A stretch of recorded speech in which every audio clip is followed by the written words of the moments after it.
అమరావతి విషయంలో విచిత్రమైనటువంటి పరిస్థితులు ఏంటయ్యా అంటే మళ్ళీ అదనపు భూసేకరణ. అప్పుడు చెప్పిందేమో భూమికి సంబంధించి 8,000 ఎకరాలు ఉంది, అది అమ్మితే సెల్ఫ్ సస్టైనబుల్ ప్రాజెక్ట్, 5 పైసలు అప్పు చేయక్కర్లేదు.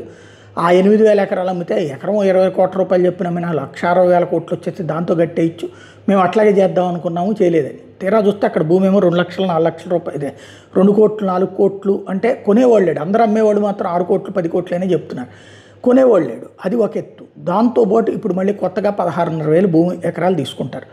ఇప్పుడు ఉన్నటువంటిది మనకి 1,50,000 కోట్ల రూపాయలు ఈజీగా అవసరమైతే ప్రాథమికమైనటువంటి వసతులు కల్పించడం. దానికి అవసరమైనటువంటి దాంట్లోనే 55,000 కోట్ల లోపు బ్యాంక్ లోన్స్ మాత్రం వచ్చింది. అక్కడ ఒక 50,000 కోట్లు కావాలి, మళ్ళీ ఇప్పుడు తీసుకునే వాటికి ఇవ్వాలి.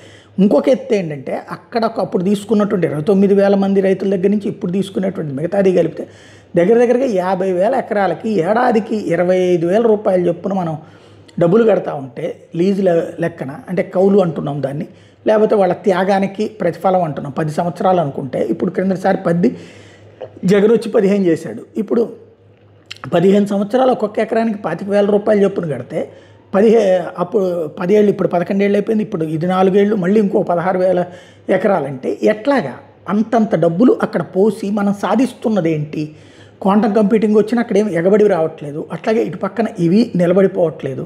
అంతంత డబ్బులు ఊరికినే లీజులకి అంటే కౌలుకి వీటికి ఖర్చు అయిపోయి తర్వాత వాటికి తీసుకున్న అప్పుల మీద వడ్డీలకు ఖర్చు అయిపోతే ఎలా నడుపుతాం? ఓ పక్కన ఇప్పటికే జీతాలు పెన్షన్ల దెబ్బకే విలవిల్లాడిపోతున్నాం, దానితో నెలవారీ పెన్షన్ల దెబ్బకే లేక అప్పులు చేస్తున్నాం. ఇప్పటికీ ఉద్యోగులకి జీతాలు ఇవ్వట్లేదు, ఫీజు రియంబర్స్మెంట్ డబ్బులు ఇవ్వట్లేదు, అట్లాగే ఆరోగ్యశ్రీని తీసుకెళ్ళి అటు ఇటు గందరగోళపరుస్తున్నాం. వీటన్నిటి మధ్యన ఇప్పుడు ఈ కొత్త డబ్బుల పెట్టుబడులు పెడితే ఎలాగా, ఎక్కడి నుంచి కడతారు, ఏం చేస్తారు? అదేమంటే సంపద సృష్టిస్తామంటే సంపద సృష్టించగలిగితే ఇప్పటికి వచ్చి ఉండాలి కదా, మరి ఏంటి పరిస్థితి?